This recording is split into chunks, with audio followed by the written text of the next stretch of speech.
Pitch to Pro is the official podcast of Ozark United FC. This will be our platform to tell our story about the club and the special place that we call home, Northwest Arkansas. This is a journey. We want to bring you along for the ride.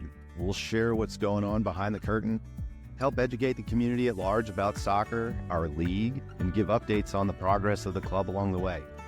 Together, we'll explore and unpack our journey to professional soccer, the magic that is NWA, our community, and talk all things soccer from on the pitch to behind the scenes, telling the story of our club.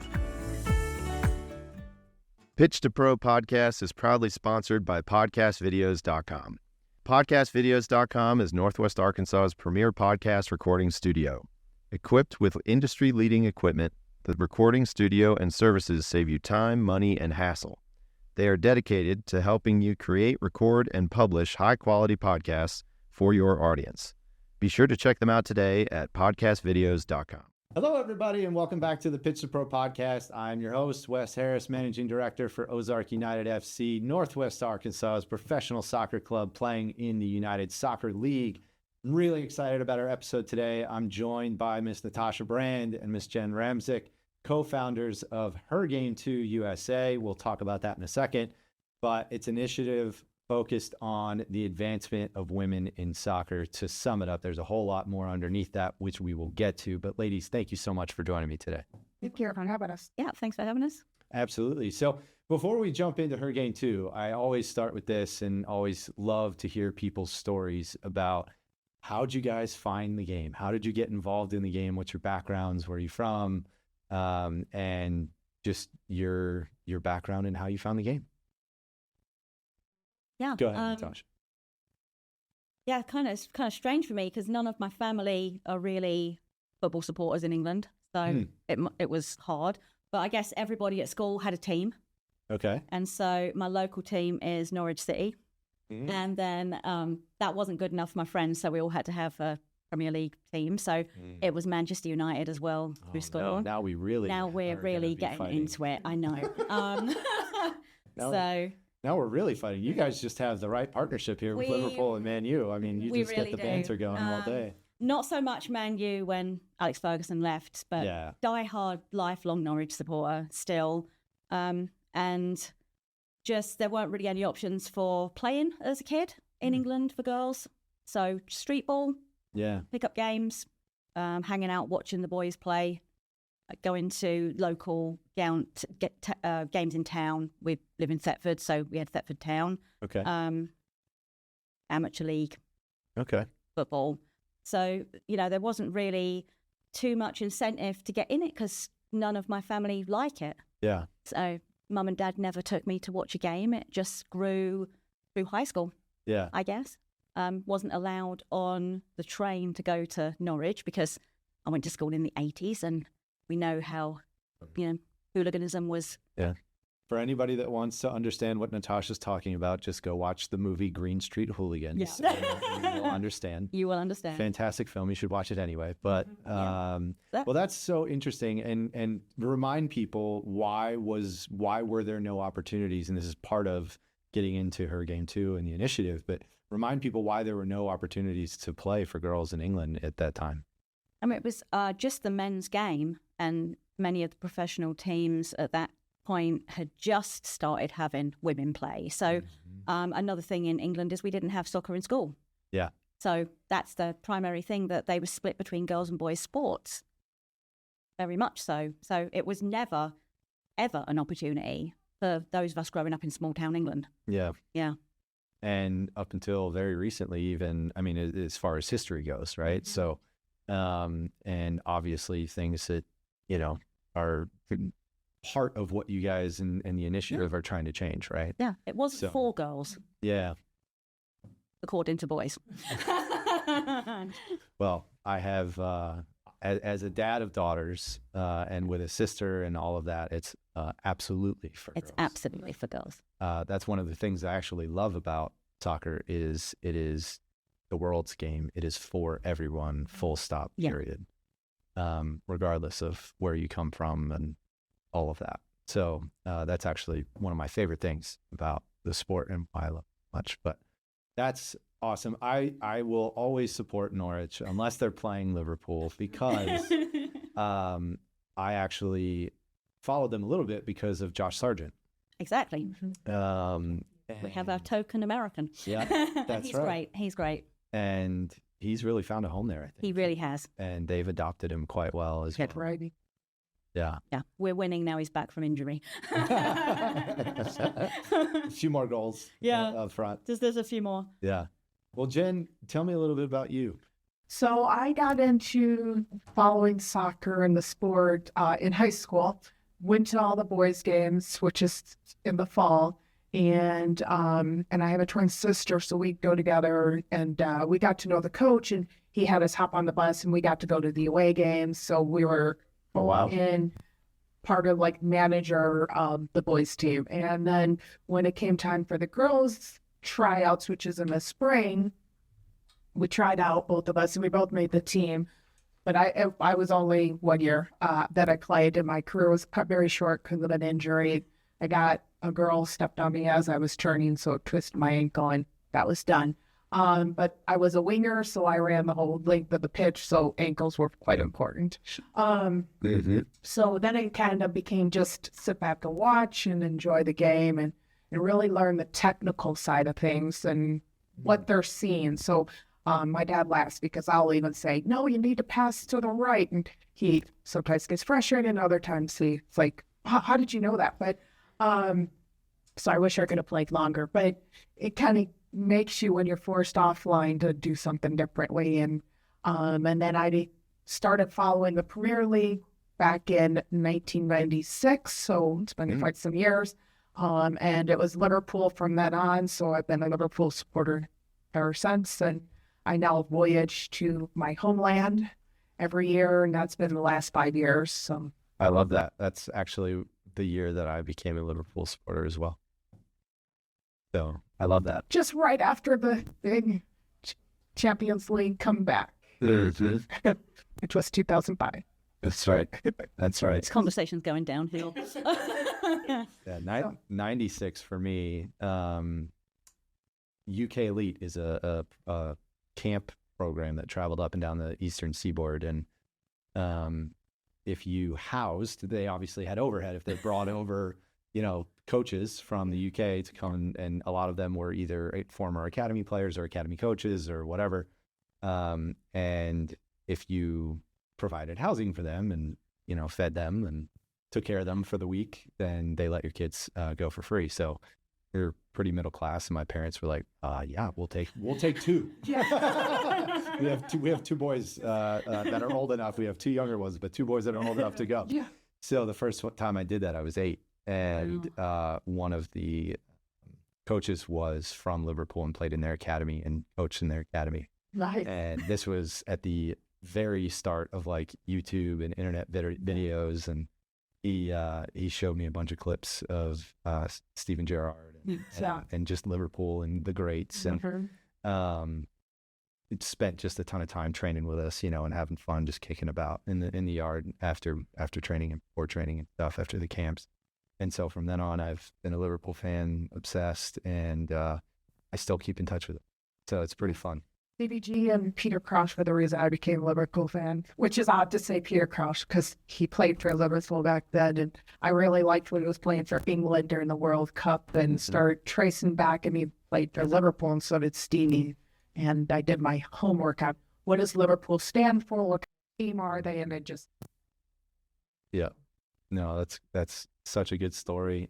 You actually would appreciate one of our co-founders, Warren Smith, also had a very short career in playing soccer. He had one game, 1 minute, and he broke his leg. And ended his soccer career. So he always jokes that he had the shortest soccer career. Jeez, I think I even had longer than played 3 games before my injury. So he was pretty done after that. But I mean, so you guys found the game, maybe a little bit later than some, but I mean, some of the most ardent supporters of the game and what it does. So what is it that you love about soccer? What drew you to it as fans, especially you having not played, Natasha, as a younger, Yeah.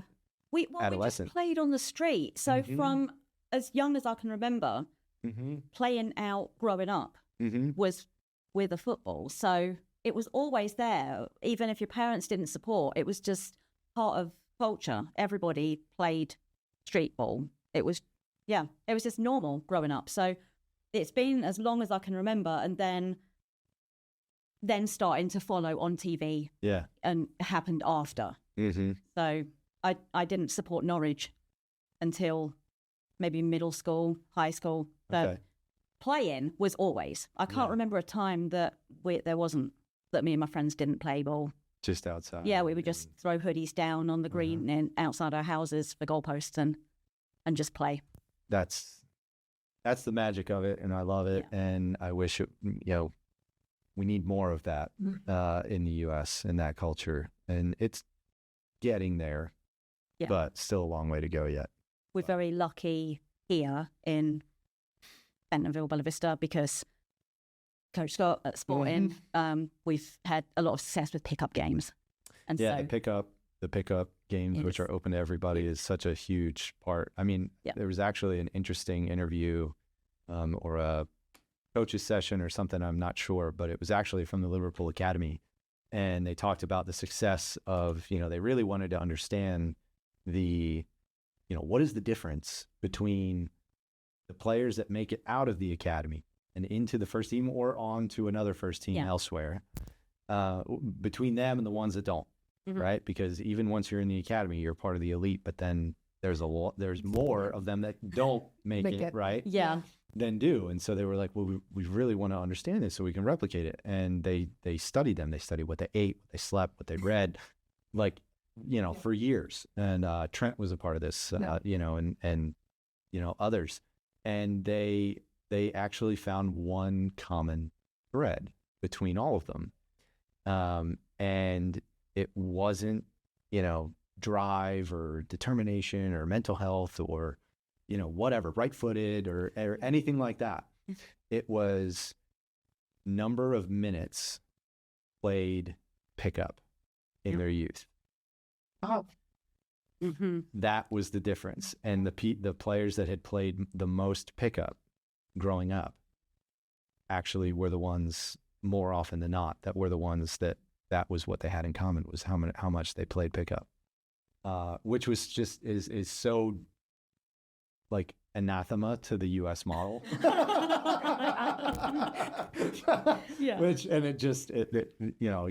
a whole other podcast episode. And makes you frustrated, but it just speaks to the importance of just going out and playing and having fun and getting touches on the ball. Yeah, just enjoying it. Falling in love with the game, I think, is the most important part.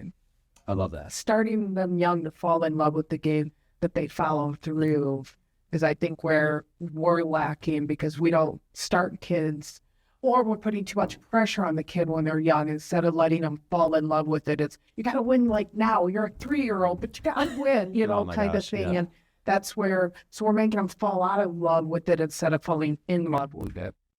That's such a great point. And it's something that I've always tried to be very conscious of, because I am a former player and I am a coach, and can be, I did grow up in an era where it was a lot of winning and a lot of pressure. So I'm glad that you said that, because I think I actually posted about this a couple days ago. I think too often it's adults that ruin a game for the kid. 100%. Love for the game for the kid. It's not that they fell on the side. Yeah. Parents or even coaches that are focused on the wrong things, or referees or whatever it is. But so often it's adults in that kid's life that ruin it. And it's any sport. It's not just soccer. Right? Yeah. But if you allow them to find the things that they love and support them, and fantastic, obviously soccer, but whatever it is, piano, great. How can I support you? Exactly. Right. So don't take it away from. So talk a little bit about, how did Her Game 2 kind of as an initiative movement program start from the beginning there? So in the UK, that was 6 or 7 of them they got together and they realized the sexism over there for them, like just to go to a game, because they're getting told, get back in the kitchen, you don't belong here, you know nothing, and all the other comments even worse than that. So a girl named Caz May, she, chatting with her other friends, realized this is a problem, not just at her team, but all of the teams. And so she got together and decided, let's do a video and release this video and see what happens, kind of thing. And so they created the video. They posted it the day of the FA Cup game because they knew most people are going to be on Twitter that day because you're watching the FA Cup. You're going to be involved social media-wise. And it just skyrocketed. I think in an hour it was trending. So it definitely was a problem. And they had a social media page and it just blew up with people following it left and right. And I actually watched it on that day. I remember sitting there watching this video going, wow, kind of like it grabbed your attention. Because these are people who, if you look at their other social media, they're bubbly, happy people, and they look so serious. It makes it stand out. So that's where it started, and then like I said, I saw it. It was like, we did that here in the States in a different way because we don't. I've been to so many soccer matches because I used to be a season ticket holder for the Chicago Fire, so I've been to multiple games. I don't hear that stuff. Like, I'm good with going. The comments I would hear is, you actually know the game, like in a surprising tone. And like, you don't say that to a guy when they say something. So why? So it's a different aspect. And then also going to the pub. That's where I was having my issues. Going to watch a game at a bar or a pub. That's when the sexism would come in. And not go back to the kitchen, but the touching or pretending to brush by kind of thing. And that's where I was like, well, I need to talk to Caz and figure out how to bring that here. Yeah. How do I do that? Like, what did you do there that I can replicate here?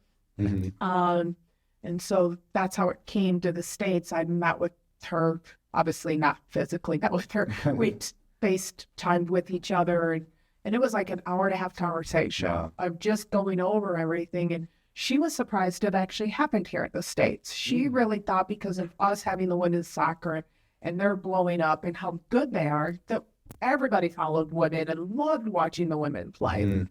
It's interesting to see what people's perceptions are outside of the country or the market, right? Exactly. And I was like, whoa, okay. If you're over here, you know differently. But it was neat. Like you said, it was great to hear that side of it. And then we started working on, okay, so she's like, all right, you want to bring it to the States? I give you full authority to do it. So then the pressure was on me to like make it happen. So we redid the video with Americans. So, because we didn't want to just redo her video and repost it. Right. So she's like, can you find a bunch of American girls who have had issues and do the same video? So we did. I reached out to a bunch of people trying to get videos, and that's kind of where it kicked off from. So how long after the UK group kind of did their video and launch, if you will, to when you reached out to Caz and started that?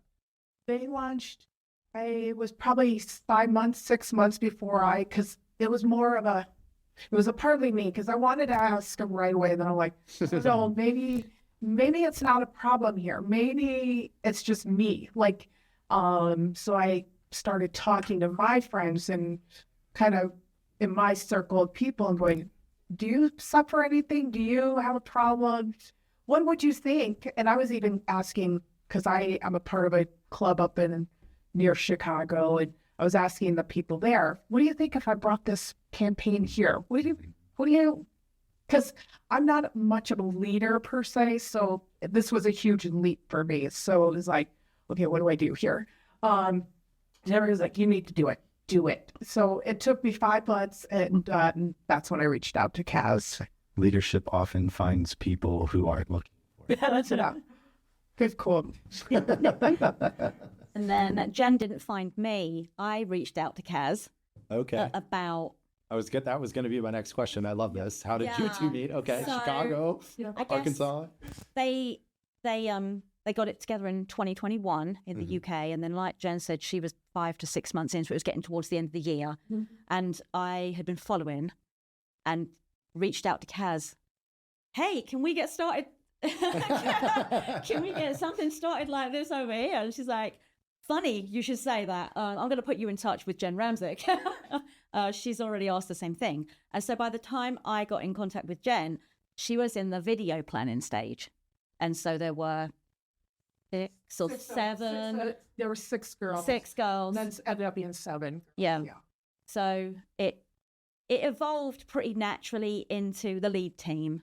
Yeah. But we're stretched out pretty far across the states. Our other director is in California, in San Diego. Okay. Shout out to Amy Kate. Yeah. And so, so that was, it just organically formed here. And like Jenn said, the context of what we see here is,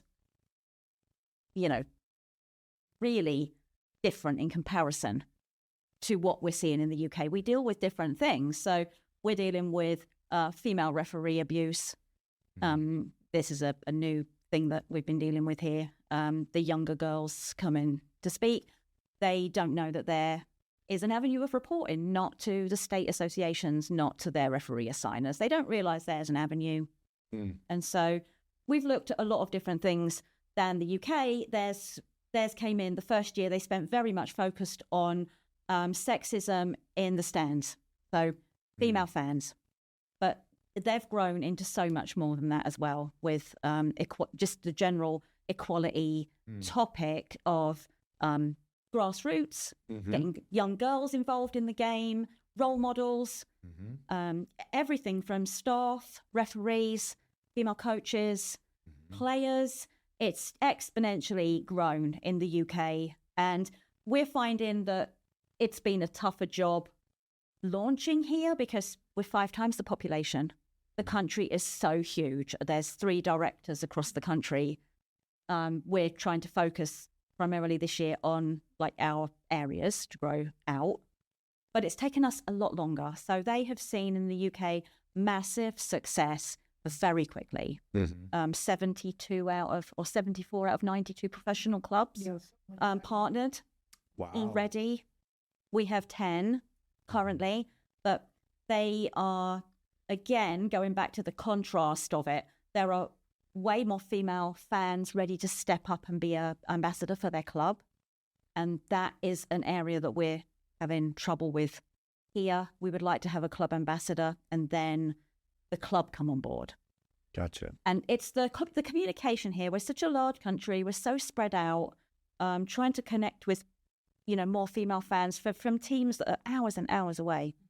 It's a job. And so it may look on the surface that it's very slow moving, and it is for us, but there is a lot of cogs and wheels going on in the background. Well, it's also not a small initiative or topic, challenge that you've taken on. No. So I don't mean to laugh about it because it's very serious and very important work, but in the spirit of the conversation, just in terms of your perceived slow pace, but I can, especially even me working on this project, and perception of, well, what's going on, guys? There's so much that goes on behind the scenes. And so I give you guys a lot of credit. And it's all voluntary. So all of us work full-time jobs. Even hard to get into the podcast. It's just everyone. The UK is completely voluntary-led. The US team is also voluntary-led. We're a 501c3 now. So working on getting funding in the background takes time. Yeah, absolutely. Takes time. Well, it's important work, and I really appreciate you guys taking up the mantle for it, and as, again, a father of daughters, and that I want to have every opportunity to play, and that my son does, and have the same experience, along the way. Absolutely. And hopefully a positive one, right? Yeah, sure. So I thank you guys so much for the work that you're doing. I think we'll leave it there for the first part of our convo, but I'm going to have you guys back. And so thank you again, Natasha and Jenn. Her Game 2, you can find them at hergame2.com and on all the socials, hergame2 USA. Love that. Thank you very much, Jenn and Natasha, again for joining me. We'll see you next time. That's it for this episode of Pitch to Pro. We hope you enjoyed it. Be sure to catch all of our episodes on pitchtopro.com or look for Pitch to Pro on YouTube, Spotify, Apple, or wherever you get your podcasts for more content. Until next time, Northwest Arkansas, cheers. Thanks for joining us on this episode of the Pitch to Pro podcast. Be sure to tune in again in 2 weeks for the next installment. And check out the Stoppage Time series for a recap of today's episode. Be sure to find us at Pitch to Pro on YouTube, Instagram, and everywhere you get your podcasts. Until next time, Northwest Arkansas, cheers.